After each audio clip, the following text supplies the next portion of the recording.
Mesdames et messieurs, pour la prochaine scène qui sera également la dernière du spectacle,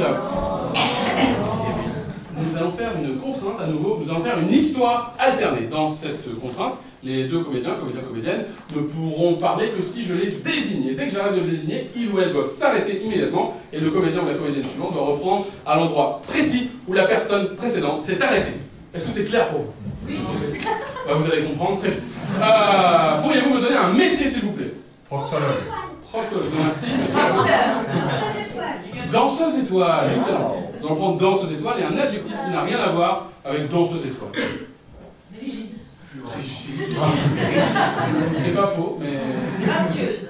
Alors là, justement, c'est redondant. Ah oui, rien à voir. Voilà. Gluant. Vulgaire. Vulgaire. Peut-être quelque chose de positif. Maladroite. Parfait, maladroite. Nous allons vous raconter l'histoire de la danseuse étoile maladroite. C'est parti.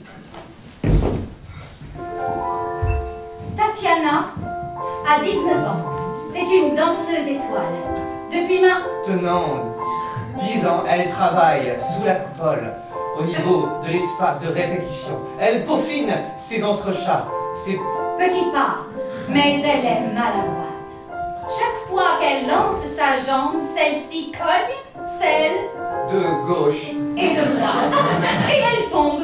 Par terre, maladroitement, et tout le monde autour d'elle se moque.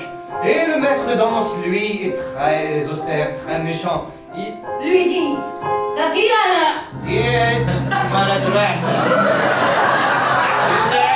mais aussi douée qu'est ta sœur.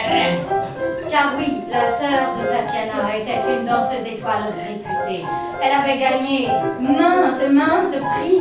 Et Tatiana, elle, si maladroite, la regardait désespérément en se disant que un jour, elle serait, elle, aussi dans la troisième troupe du Bolche.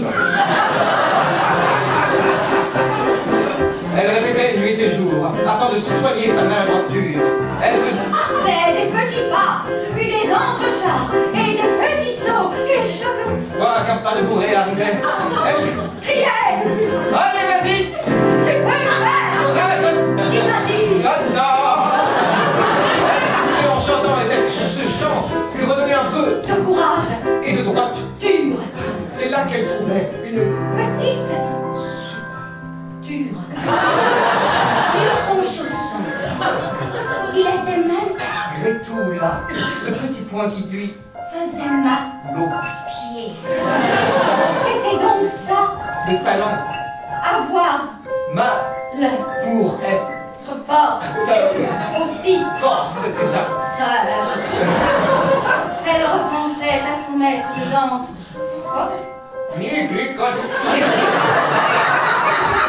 Tu seras jamais aussi forte que ta sœur.